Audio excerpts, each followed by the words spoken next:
মাংস আজকে কে রান্না করেছে, তুমি নাকি মা? আমি রান্না করেছি। কেন? এটা কোনো রান্না হলো? কোনো স্বাদই নাই। কতবার বলেছি আমার মার কাছ থেকে রান্নাটা ভালোভাবে শিখো। শান্তি করে যদি একটু খেতেই না পারি তাহলে এত ইনকাম করে কি লাভ? আজকে ডিনারে তুমি যেভাবে সাদিয়াকে সবার সামনে কথা শোনালে এটা ঠিক হয়নি বাবা।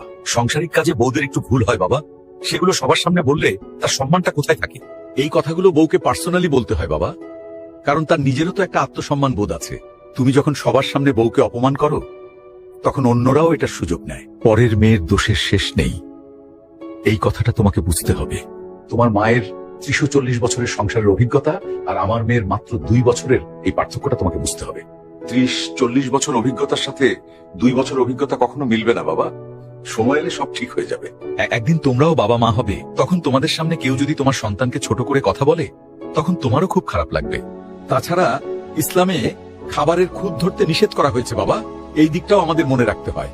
শ্বশুর আব্বা, আমি আমার ভুল বুঝতে পেরেছি, আপনার কথাগুলো মেনে চলার চেষ্টা করব।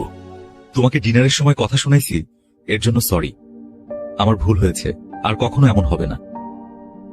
কি হলো, রাগ করেই থাকবে? চলো নেক্সট উইকে আমরা সেন্ট মার্টিন থেকে ঘুরে আসি। যেটা বললে পরে সরি বলতে হয়, সেগুলা বলো কেন?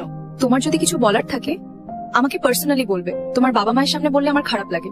হ্যাঁ ঠিক আছে, এখন থেকে চেষ্টা করব। আসলে এসব ব্যাপার স্বামী স্ত্রীর মাঝেই থাকা ভালো। বন্ধুরা, কখনো আপনার বউকে বাড়ির সবার সামনে অপমান করবেন না।